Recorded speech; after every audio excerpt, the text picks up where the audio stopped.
స్కూళ్ళు మూసివేత. అవును. జీరో పాఠశాలలు తాత్కాలికంగా మూసివేత. ఈసారి 1400కు పైగా బడులు యూడేస్ లెక్కల్లో చూపరు. చూసుకుంటే పాఠశాల విద్యాశాఖ కీలక నిర్ణయం తీసుకుంది.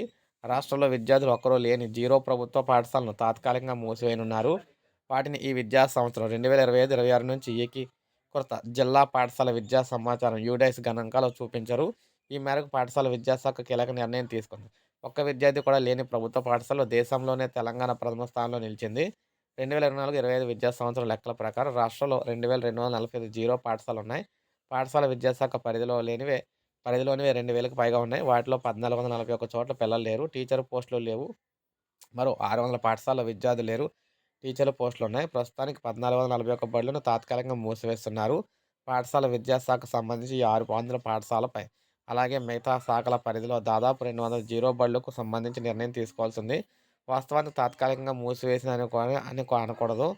ప్రస్తుతం పనిచేయడం లేదు. అంటే ఇన్ ఆపరేషనల్ అని అనాలి. ఒకవేళ గ్రామస్తులు తమ పిల్లల్ని బడికి పంపిస్తామని, పాఠశాలను తెరవాలని కోరితే వెంటనే బడుల్లోకి తెస్తాం. టీచర్ నియమిస్తామని విద్యాశాఖ అధికారులు ఒకరు తెలిపారు.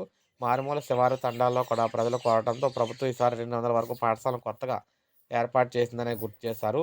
ఇప్పుడు ఎందుకు ఈ నిర్ణయం తీసుకున్నారంటే కేంద్ర విద్యాశాఖ మంత్రి ప్రతి విద్యా సంవత్సరం యూడైస్ పేరిట పాఠశాలకు సంబంధించిన పూర్తి సమాచారం సేకరిస్తుంది. ఈ గణాంకాల ఆధారంగానే రాష్ట్రాల వారీగా పాఠశాల పనితీరు గ్రేడింగ్ ఇస్తుంది. అంటే పాఠశాల సంఖ్య, పనిచేసే టీచర్లు, విద్యార్థుల సంఖ్య, జీరో పాఠశాలలు, విద్యార్థుల ఉపాధ్యాయుల నిష్పత్తి తదితర ఎన్నో అంశాలను పరిగణలోకి తీసుకొని ఈ స్కోర్ నిర్ణయిస్తుంది.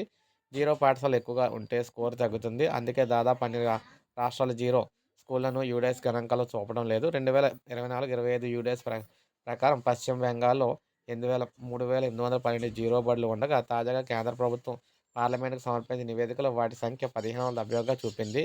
తెలంగాణ అగ్రస్థానంలో ఉన్నట్లు ప్రకటించింది. ఈ నేపథ్యంలో ఇతర రాష్ట్రాల విధానాన్ని పాటించాలని విద్యాశాఖ నిర్ణయం తీసుకుందనమాట.